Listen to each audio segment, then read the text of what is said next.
Baik, kita sekarang sudah masuk pada materi, yang mana materi yang akan kita bahas pada kesempatan kali ini adalah tentang pola hidup sederhana. Nah, kemudian di sini kita akan membahas terkait dengan beberapa ayat dan juga hadis tentang bagaimana itu pola hidup sederhana. Bagaimana dalil-dalil yang difirmankan oleh Allah dan juga bagaimana sabda dan juga bagaimana hadis yang disabdakan oleh Rasulullah terkait dengan konsep pola hidup sederhana. Mari kita simak materi pada pembahasan berikut ini.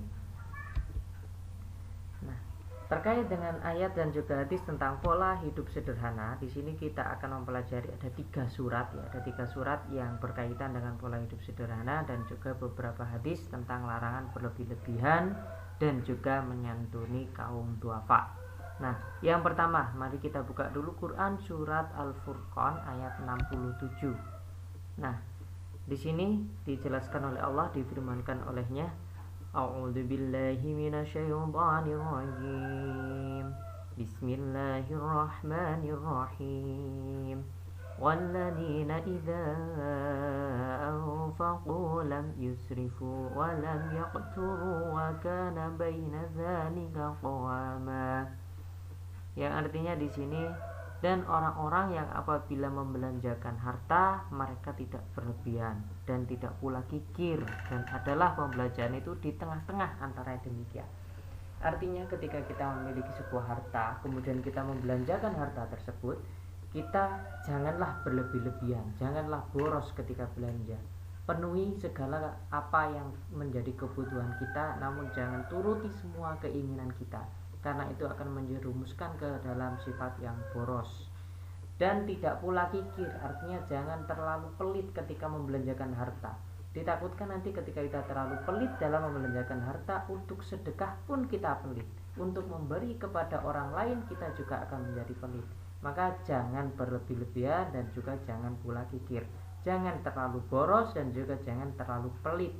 Dan adalah pembelanjaan itu di tengah-tengah antara yang demikian. Jadi belanja itu tengah-tengah.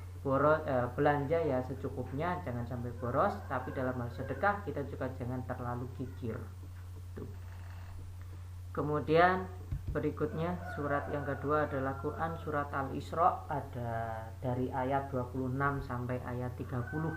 Kurang lebih ada 5 ayat ini berarti.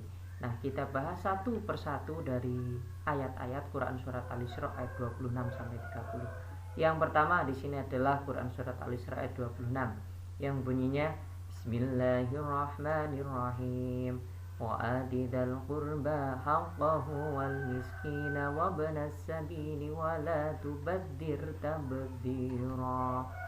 Yang artinya di sini, dan berikanlah kepada keluarga-keluarga yang dekat akan haknya, kepada orang-orang miskin dan orang yang dalam perjalanan, dan janganlah kamu menghambur-hamburkan hartamu secara boros. Nah, artinya ketika kita mau bersedekah kepada siapa kita mau mengutamakan, maka kita harus mengutamakan terlebih dahulu yaitu kepada keluarga-keluarga yang dekat akan haknya, akan keluarga yang terdekat kita, terutama yang menjadi tanggungan kita. Misalnya seorang suami sudah menikah, maka memiliki istri, dan di situ siapa yang harus diberikan harta terlebih dahulu, yaitu adalah seorang istri yang menjadi tanggungannya.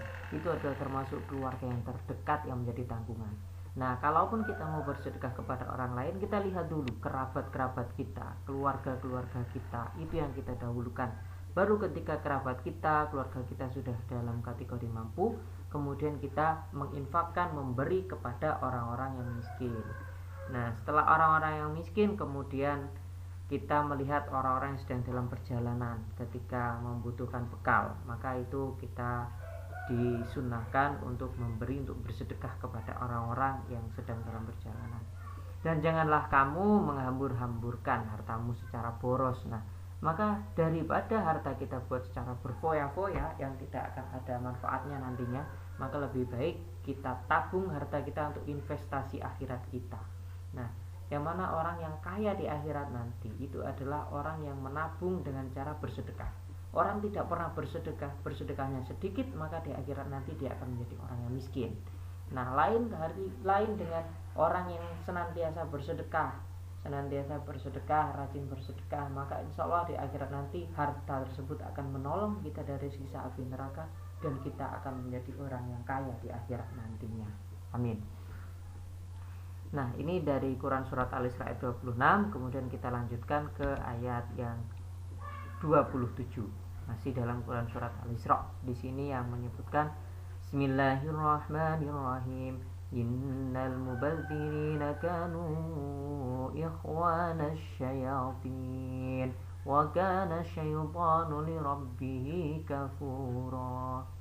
Di sini dijelaskan, innal mubadzirina, sesungguhnya pemboros-pemboros itu, sesungguhnya orang-orang yang boros itu, kanu ikhwana syayatin, itu adalah saudara-saudaranya setan. Nah, berarti bagi kalian yang boros, itu berarti kalian dianggap oleh Allah sebagai saudaranya setan.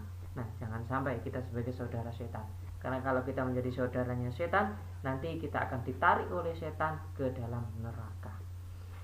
Wa kana syaitanu lirabbih kafura. Nah, dan syaitan itu adalah sangat ingkar kepada Tuhannya. Setan itu sangat ingkar, tidak mau patuh terhadap Tuhannya. Disuruh bersujud kepada Nabi Adam, setan tidak mau. Nah, karena setan memiliki rasa yang sombong pula, maka karena kesombongan itu Allah telah melaknat setan yang nantinya akan kekal di dalam neraka. Maka jangan sampai kita menjadi saudara-saudaranya setan, ya naudzubillah min dzalik. Maka ketika kita supaya tidak menjadi saudara-saudaranya setan, janganlah kita menjadi orang-orang yang pemboros. Cukuplah hidup dengan cara yang sederhana, jangan boros terhadap harta. Lanjut kepada Quran surat Al-Isra ayat 28. Di sini menyampaikan bahwa Bismillahirrahmanirrahim.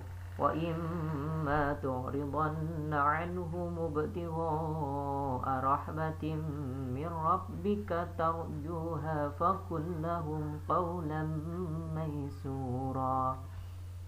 Yang di sini menjelaskan bahwa dan jika kamu berpaling dari mereka untuk memperoleh rahmat dari Tuhanmu yang kamu harapkan, maka katakanlah kepada mereka ucapan yang pantas. Nah, di sini yang perlu kita garis bawahi adalah mereka, kata-kata mereka.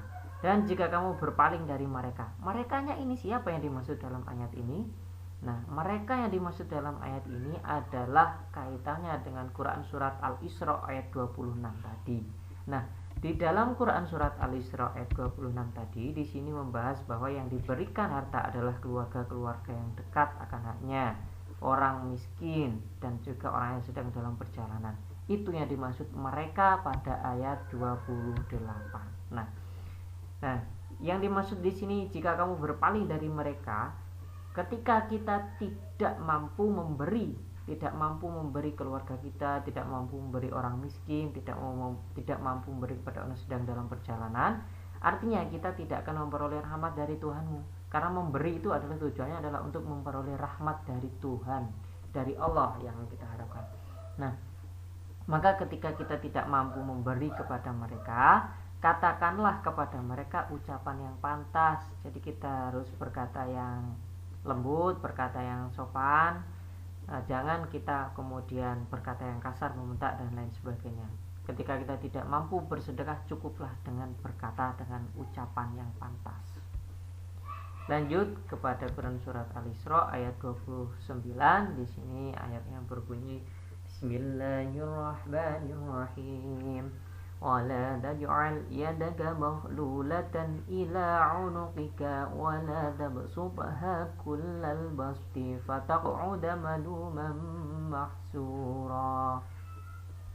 Yang artinya di sini menjelaskan bahwa dan janganlah kamu jadikan tanganmu terbelenggu pada lehermu, dan janganlah kamu terlalu mengulurkannya, karena itu kamu menjadi tercela dan menyesal.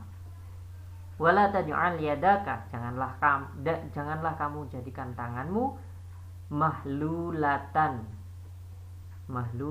ila unukika, tanganmu terbelenggu pada lehermu. Artinya tangan kita ketika memberi itu terbelenggu pada leher, terbelenggu untuk makanan kita sendiri, untuk kebutuhan kita sendiri, sehingga tangan kita tidak mau memberi, tidak mau bersedekah kepada orang lain.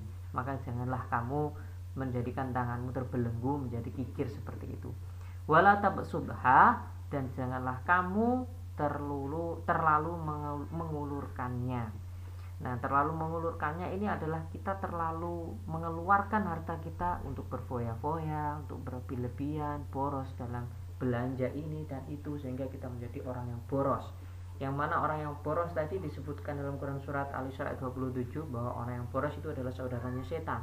Maka jangan sampai kita terlalu mengulurkannya. Karena yang demikian itu, maka ini akan menjadi malumam mahsuro, menjadi tercela dan menyesal. Nah, maka kita akan menjadi orang yang tercela, menjadi orang yang menyesal ketika terlalu mengulurkan tangannya, terlalu boros terhadap harta. Cukuplah hidup dengan sederhana, jangan terlalu mengulurkan tangannya, namun juga jangan lupa bersedekah, jangan terlalu pelit, jangan terlalu kikir. Quran surat Al-Isra yang terakhir di sini dibahas adalah Quran surat Al-Isra ayat 30 yang berbunyi Bismillahirrahmanirrahim. Inna rabbaka yabsutur rizqa liman yasha'u wa yaqdir. Innahu kana bi'ibadihi khabiran basira. Yang artinya di sini menjelaskan, sesungguhnya Tuhanmu melampangkan rizki kepada siapa yang Dia kehendaki dan menyempitkannya. Sesungguhnya Dia Maha mengetahui lagi Maha melihat akan hamba-hambanya.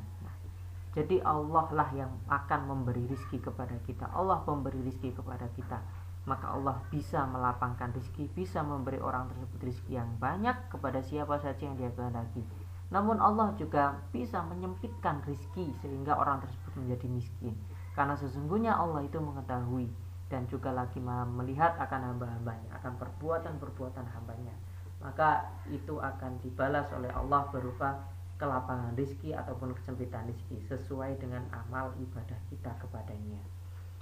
Itu terkait dengan Quran surat Al-Isra. Kita dianjurkan untuk menjadi orang yang sederhana, jangan terlalu boros terhadap harta, dan jangan pula terlalu kikir terhadap harta sehingga lupa bersedekah.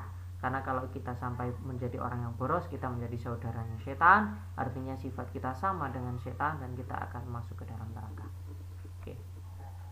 Kemudian kita lanjut. Nah, ya kita sudah masuk kepada surat yang ketiga, yaitu Quran surat Al-Qasas.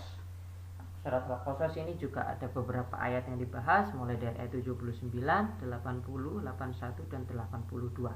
Ada 4 ayat yang membicarakan terkait dengan pola hidup sederhana. Yang pertama Quran surat Al-Qasas ayat 79 bunyinya Bismillahirrahmanirrahim. فخرج على قومه في زينته قال الذين يريدون الحياة الدنيا يا ليت لنا مثل ما أوتي قارون إنه لذو حظ عظيم. Artinya di sini menjelaskan bahwa maka keluarlah Qarun kepada kaumnya dalam kemegahannya. Berkatalah orang-orang yang mengendaki kehidupan dunia, moga-moga kiranya kita mempunyai seperti apa yang telah diberikan kepada Qarun. Sesungguhnya ia benar-benar mempunyai keberuntungan yang besar. Jadi siapa Qarun itu? Siapa Qarun itu yang dimaksudkan dalam Quran surat Al-Qasas ayat 79 ini? Nah, Qarun ini adalah saudaranya Nabi Musa, masih saudaranya Nabi Musa. Dia hidup ketika zamannya Nabi Musa. Nah, Qarun ini dulunya adalah orang yang sangat miskin, serba kekurangan hartanya. Namun dia sangat rajin beribadah, sholat tahajudnya tidak pernah telat, sholat duhanya juga selalu rutin. Dia selalu mengingat Allah dalam keadaan miskin. Lalu dia juga minta keringanan kepada Allah supaya melapangkan rizkinya. Akhirnya doa tersebut dikabulkan oleh Allah sehingga Allah pun melapangkan rizki dari Qarun ini. Namun setelah diberi harta oleh Allah Subhanahu wa taala, ternyata Qarun ini melupakan Allah. Dia menjadi orang yang lupa akan ibadahnya. Dia tidak menjadi seorang yang tekun beribadah sebagaimana awalnya, namun dia justru melupakan ibadah, melupakan Allah, dan menjadi orang yang sombong akan harta-harta yang sudah dimiliki oleh Qarun itu. Nah, maka orang-orang yang di sekitarnya itu beranggapan bahwa sesungguhnya ia benar-benar mempunyai keberuntungan yang besar. Ia memang Qarun ini memiliki keberuntungan yang besar. Dia diberi harta yang banyak oleh Allah. Bahkan pada masa itu Qarunlah orang terkaya di dunia ini. Nah, Qarunlah orang terkaya di dunia ini, maka dia termasuk orang yang beruntung besar.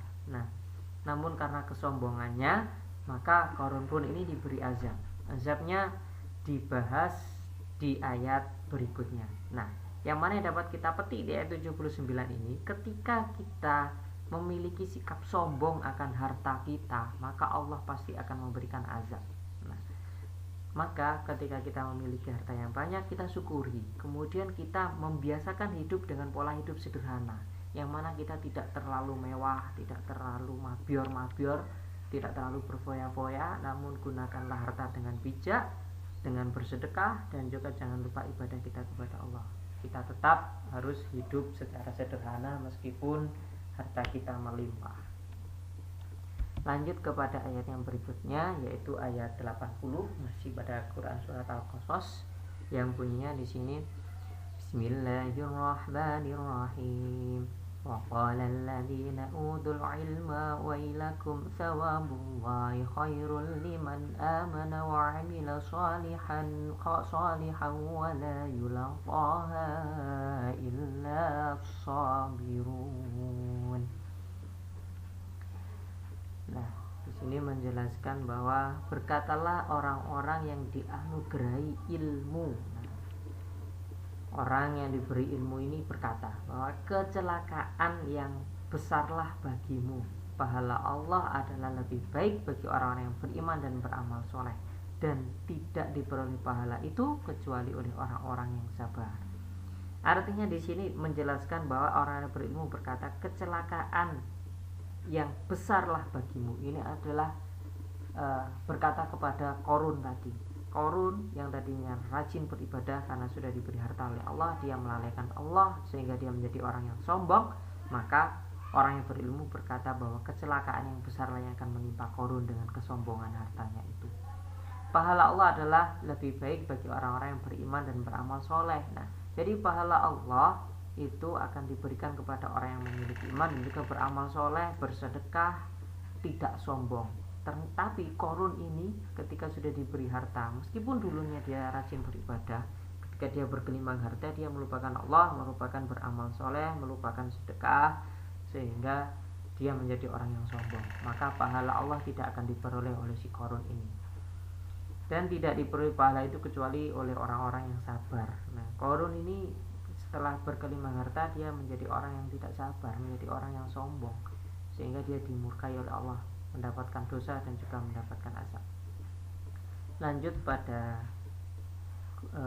surat Al-Qasas di ayat 81 yang bunyinya Bismillahirrahmanirrahim. فَخَسَفْنَا بِهِ وَبِدَارِهِ الْأَرْضَ فَمَا كَانَ لَهُ مِنْ فِئَةٍ يَنْصُرُونَهُ مِنْ دُونِ اللَّهِ وَمَا كَانَ مِنَ الْمُنْتَصِرِينَ.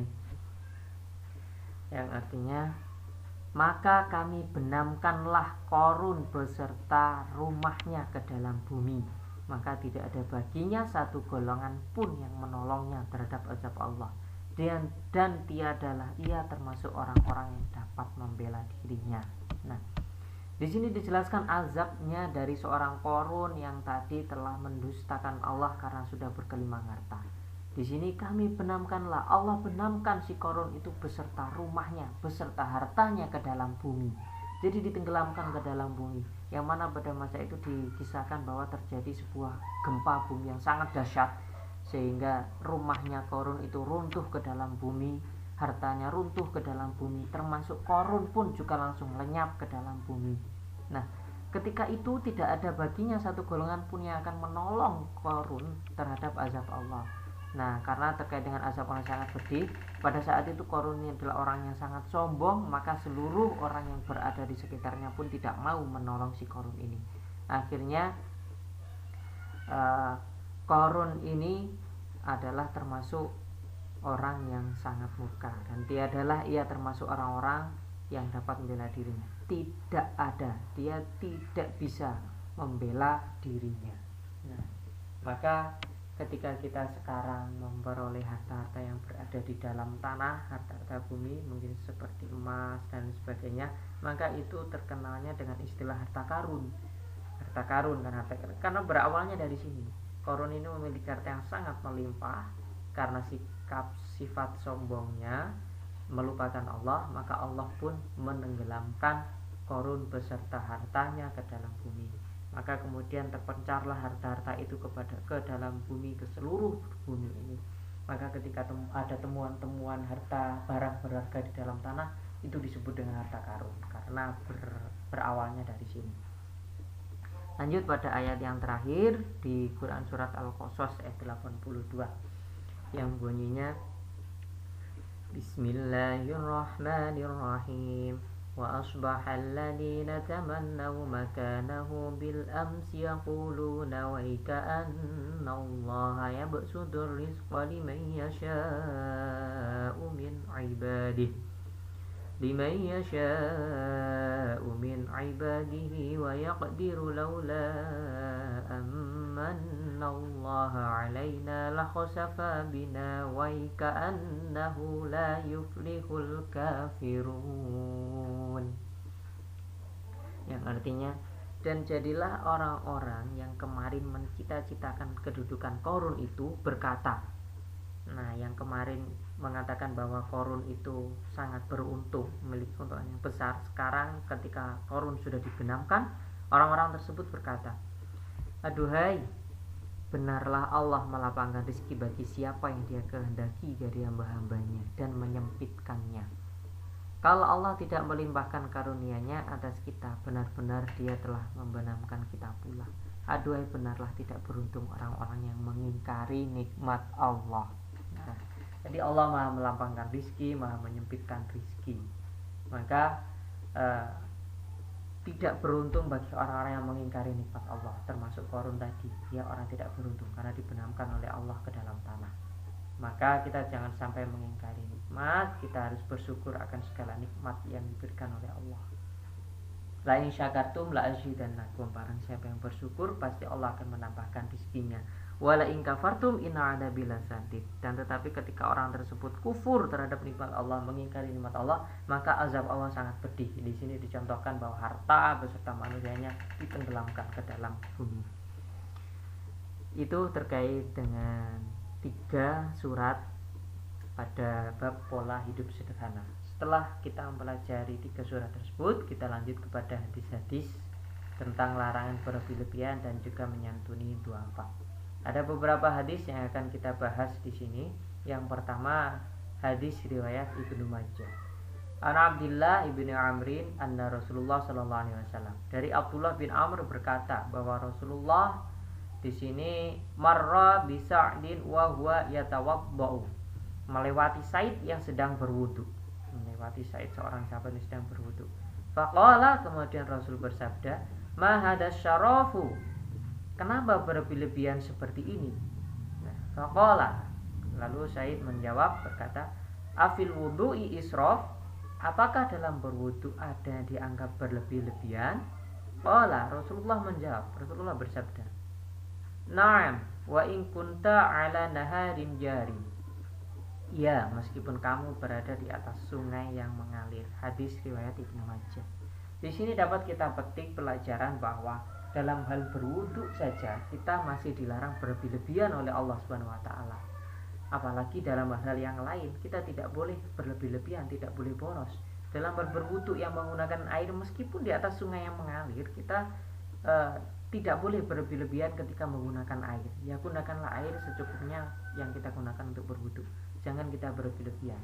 Untuk saja tidak boleh berlebih-lebihan, apalagi hal yang lain sangat tidak boleh itu berlebih-lebihan, karena boros adalah saudaranya setan. Lanjut pada hadis berikutnya. Di sini adalah hadis yang diriwayatkan oleh Bukhari. An Hakim ibni Hizam radhiyallahu anhu ana Nabi sallallahu alaihi wasallam qala, dari Hakim bin Hizam radhiyallahu anha dan dari Nabi Muhammad, beliau bersabda, al-yadul ulya khairun minal yadis sufla, yaitu tangan yang di atas itu lebih baik dari tangan yang di bawah. Artinya orang yang memberi itu lebih baik daripada orang yang diberi. maka bersedekahlah kalian, memberilah kalian, menyantuni segala orang-orang terdekat, orang-orang miskin dan orang-orang yang membutuhkan. Kemudian di sini dilanjutkan oleh Rasulullah bahwa wabda'u biman ta'ulu wa khairus shadaqah. Nah, maka mulailah dengan orang-orang yang menjadi tanggunganmu. Nah, menjadi tanggunganmu. Nah, yang menjadi tanggunganmu adalah orang yang terdekat yang menjadi tanggung jawabmu. Misalnya seorang suami memiliki tanggung jawab kepada istri, maka itulah yang harus diberi tanggungan terlebih dahulu, yang harus diberi dulu. Anak terutama juga harus diberi dulu. Wa khairu shadaqah, dan sebaik-baik sedekah an dhuhri hina wa may yastawfif. Dan sebaik-baik sedekah adalah dari orang yang sudah cukup, untuk kebutuhan dirinya. Nah, orang yang merasa sudah cukup akan hartanya, sudah merasa lebih akan hartanya, maka sedekahkanlah harta itu untuk beberapa orang yang membutuhkan.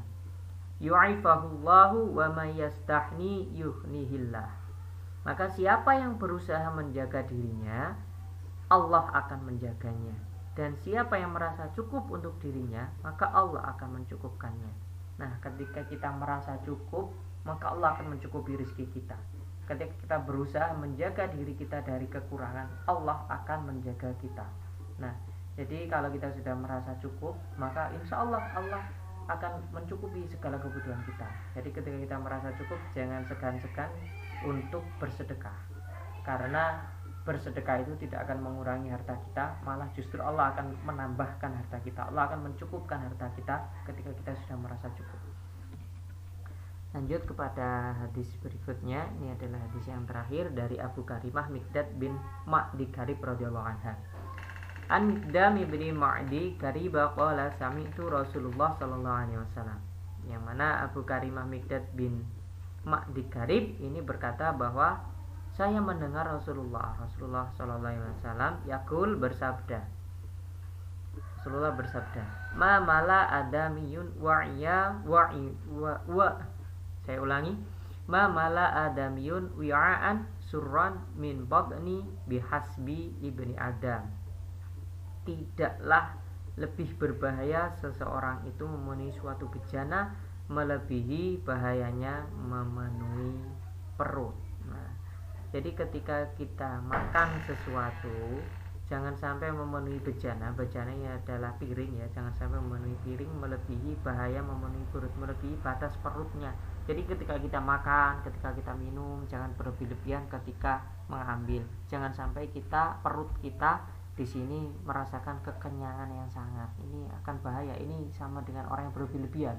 Jadi Rasul itu menganjurkan bahwa makanlah sebelum lapar dan berhentilah sebelum kenyang. Jadi jangan sampai makanan ini melebihi kuota perut kita, jangan sampai kita kemudian kekenyangan sehingga akhirnya muntah. Itu cukuplah bagi Bani Adam, yaitu akulatun yuqimna sulbahu fa in kana la mahalatun fa thuluthun li ta'amihi wa thuluthun li syarabihi wa thuluthun li nafasihi. Cukuplah bagi anak-anak Adam itu beberapa suap makanan yang dapat menegakkan tulang punggungnya. Nah, misal diberi ukuran dan seandainya tidak mampu buat seperti itu, maka thuluthun li syarabihi, sepertiga untuk makanan. Thuluthun li ta'amihi, sepertiga untuk makanan, wa thuluthun li syarabihi, sepertiga untuk minuman, wa thuluthun li nafasihi, dan sepertiga lagi untuk nafasnya. Jadi perut kita ini harus kita bagi, sepertiga untuk makanan, sepertiga untuk minuman, sepertiga lagi untuk nafas kita. Maka kalau kita terlalu kenyang, melebihi kuota perut, ditakutkan kita tidak bisa bernafas, alias kita malah sakit dan juga sampai meninggal dunia. Alhamdulillah. Nah, maka ini adalah terkait dengan anjuran jangan sampai kita berlebih-lebihan. Ini adalah hadis tentang larangan berlebih-lebihan. Kita tidak boleh berlebih-lebihan seperti itu. Oke, jadi itu pertemuan kita pada kesempatan kali ini terkait dengan ayat dan hadis tentang pola hidup sederhana. Nah, sekian yang dapat saya sampaikan, mudah-mudahan bermanfaat bagi kalian semua. Kurang lebihnya saya mohon maaf yang sebesar-besarnya.